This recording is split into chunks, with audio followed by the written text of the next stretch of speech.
Hey mensen in Nederland, ik zit hier in de cafetaria. Het is inmiddels zo'n 2 uur 's nachts hier. En ik ben nog druk bezig aan een project.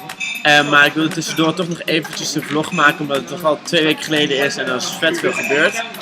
Thiago zit hier naast me ook over, hoor je zeggen. Hi Netherlands! Nou, dus zit hier aan het project te werken. Ik heb de afgelopen 2 weken onwijs hard gestudeerd. De stoel hebben jullie misschien wel gezien. Dat is een project dat staat op mijn Facebook. Daar heb ik heel veel aan gedaan en we zijn nu druk bezig met het tweede project. En buiten het studeren heb ik in de weekend ook heel veel gedaan. Een week geleden zijn mijn ouders langsgekomen. Dat was echt heel erg leuk. Ik kon ze alles laten zien van Korea.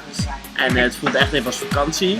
En afgelopen weekend ben ik naar Jeju Island geweest. Dat is de vakantiebestemming onder de Koreanen. En daar hebben we heel veel natuur gezien, want het is echt prachtig nu in de herfst in Korea met alle kleuren. Maar dat zullen jullie allemaal zien. Dus een weekend met mijn ouders in Seoul en een weekend op Jeju Island. Komt-ie!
Dat was hem. Ik hoop dat jullie het leuk vonden. Ik probeer volgende week weer een vlog te maken en anders de week daarna. En wij gaan even door met eten en aan ons project werken. Dag! Dag.